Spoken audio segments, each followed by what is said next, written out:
Bonjour à tous et bienvenue dans cette nouvelle vidéo de formation au logiciel Proteus. Aujourd'hui, nous allons analyser le schéma d'une alimentation à découpage qui nous a été envoyé par un de nos abonnés qui a essayé de reproduire euh, le- le- le- une alimentation à découpage à partir des données fournies et des vidéos qu'on a eu à réaliser sur la chaîne et des différentes vidéos. Donc, il s'en est inspiré, il a créé lui-même son propre modèle. Bon, je ne vais pas dire il a créé, mais il a conçu son modèle partant de ses propres conclusion. Donc, on va un peu essayer de regarder ça aujourd'hui. Bon, déjà, si on commence à regarder son alimentation, on voit qu'il a mis une source de tension de 220 volts, une varistance, mais je ne vois pas le fusible de protection néanmoins. Dans la varistance, on a fait une vidéo par rapport au rôle de la varistance. Sans le fusible de protection, c'est même, je veux dire, a priori, c'est même dangereux. Parce que quand il y aura sur tension ici, bah, c'est la varistance, c'est la 275 volts. Donc, s'il y a une tension de 220 peut-être à 275 volts, celle-ci va se transformer en court-circuit et il n'y a pas de fusible de protection pour fondre et ouvrir le circuit. Donc, déjà là, j'aimerais vraiment lui demander d'augmenter le circuit de protection. Bon, là, il n'y a pas de circuit de filtrage des parasites réseau et d'empêcher. Bon, idéalement, il aurait pu mettre un filtre ici pour empêcher à la fois les composantes hautes fréquentes de remonter à la source et empêcher les perturbations basse fréquence de venir jusqu'à la charge. Mais bon, là, ça fonctionne. Comme ça fonctionne, il n'y a pas de souci. Bon, diode de capacité, filtre, oui. Il finit de filtrer et il place sur les tâches de découpage. Donc là, je vois le MOSFET et je ne vois pas de diode en anti-parallèle de ce MOSFET. Donc, quand ce MOSFET sera commandé, je ne vois pas de diode en anti-parallèle pour évacuer les courants parce que quand l'inductance se charge et que le MOSFET est fermé, par exemple, quand l'inductance du transformateur se charge quand le MOSFET est fermé. Après, dès que la commande du MOSFET cesse, il faut court-circuiter l'énergie de cette inductance-là. Donc, je ne vois pas de diode en anti-parallèle. Je ne vois pas de diode ici en anti-parallèle donc pour évacuer ce surplus d'énergie. Donc, il devait avoir une diode là en anti-parallèle comme on a déjà eu à évoquer. Donc, ceci étant donc dit, pour alimenter son microprocesseur, il prend la source d'alimentation ici, le VCC U1. Il prend VCC U1. Il met une résistance de 68 kg. Il place une capacité, oui, c'est bon. Une autre capacité, diode Zener, pour stabiliser bien sûr. Après LM7805, ça découle là, ça donne 5 volts, oui, a priori qu'il l'alimente, donc il fait une petite alimentation linéaire pour alimenter une carte Arduino. Ok, sans souci. Arduino ou non, pourquoi pas. Après, après le découpage, cette fois-ci, hmm, après le découpage cette fois-ci, de l'autre côté, donc on a la tension haute fréquence ABC de ce côté-ci. Donc cette tension haute fréquence est encore régressée, filtrée une seconde fois et placée sur un pont diviseur résistif. Qui ce pont diviseur résistif déjà découle donc sur quoi? VCC1 qui est VCC. Découle donc sur quoi? Sur un optocoupleur. Ah, ok. Découle sur un optocoupleur. Et le secondaire de l'optocoupleur donc est envoyé donc à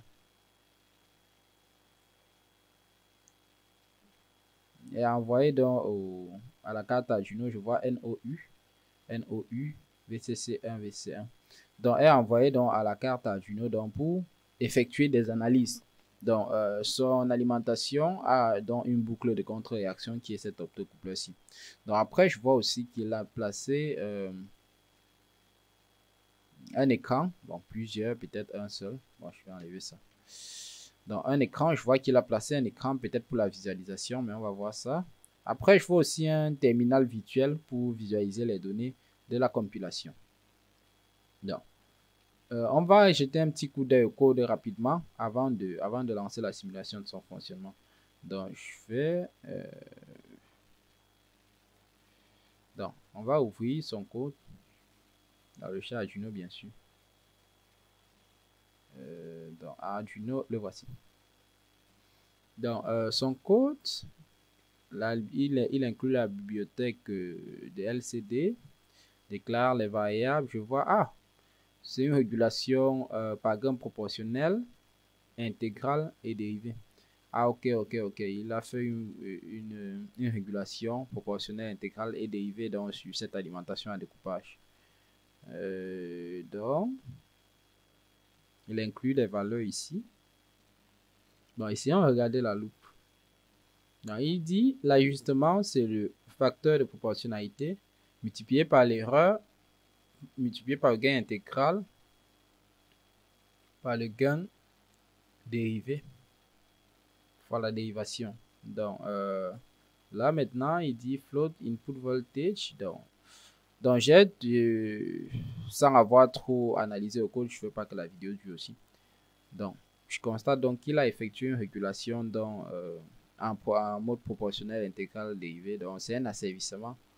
C'est un asservissement par programmation. J'espère au moins qu'il a bien écrit l'équation du système pour pouvoir y tirer des conclusions proportionnelles, intégrales et dérivées. Donc, je peux compiler dans le code. Moi, je peux compiler le code sans souci. Oui, ayant terminé de compiler le code, je vais récupérer le point HEX. C'est lui qui m'intéresse. Je fais CTRL-C. Et je reviens dans cet Arduino aussi. Je peux faire CTRL-V ici. Pourquoi pas. Donc, on va tester et voir. Déjà, je lance d'abord la simulation. Ouais. Je vois déjà ici que j'ai 5 volts, ce qui est déjà bien. C'est déjà très bien. Là, j'ai 5 volts. J'ai un 5 volts alternatif là. Mais là, j'ai 5 volts continu. C'est déjà très bien. L'optocoupleur. Oui. Et le terminal virtuel, il ne donne pas de tension. Attendez, je vais afficher ça. Je ne sais pas si c'était dans le système. Debug, terminal virtuel, oui, je l'affiche là. Ah, le terminal virtuel, la valeur de tension est de 0,26. Mais quelle est cette tension? Là, je lis 5 volts, c'est bon. Donc, apparemment, son découpage se passe très bien. Donc, vous voyez que l'asservissement est réalisé. J'obtiens bien 5 volts. Par contre, je ne comprends pas pourquoi cet écran-ci n'affiche pas. Peut-être il n'a pas. Peut-être il a fait une erreur lors de l'affichage. Ah, là, ça commence à descendre. Pourquoi? Oui, là, ça commence à descendre.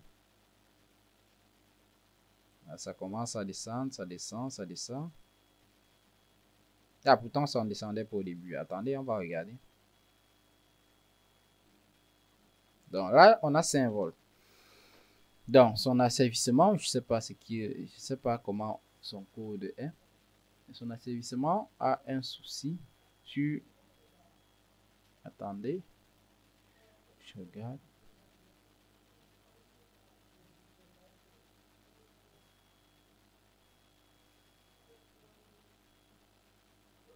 Sortie de 5 volts.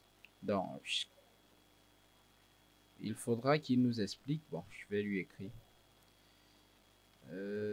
Mais là, vous voyez quand même qu'on a 5 volts en sortie. Donc, ça veut dire que son asservissement fonctionne, mais je ne sais pas pourquoi le code. Vous voyez là, après peut-être une minute de compilation, vous voyez que sa tension descend.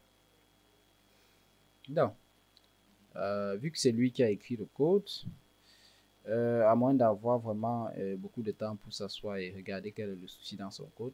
Néanmoins, la structure du schéma, elle est correcte. Maintenant, son souci peut-être doit être dans le code.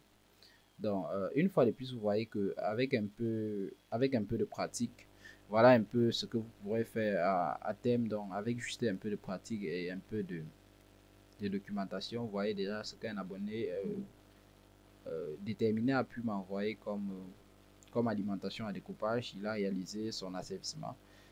Car le mien quand j'ai fait une alimentation à découpage sur la chaîne, c'était plutôt c'était un asservissement algorithmique, si je veux dire comme ça. Donc c'était une condition dans le programme, ce n'était pas un asservissement en étudiant l'équation du système. Donc ce que lui nous a fait, c'est carrément une étude de l'équation du système, et il a proposé un asservissement en fonction des équateurs proportionnels, intégral et dérivé. Donc ce qui est vraiment très très bien, parce que cet asservissement a pour avantage vraiment de vraiment incarner le circuit, si je vais dire comme ça, parce que ce que moi j'ai fait, c'était plutôt une boucle if qui maintenait la condition tant que les 5 vols n'étaient pas atteints. Donc vraiment, je le remercie vraiment pour le chemin. Je vais tâcher de regarder encore un peu mieux son code pour regarder si on peut pallier à son problème. Donc je vous remercie d'avoir regardé jusqu'ici. Je vous dis à très bientôt, bonne continuation et ne lâchez rien.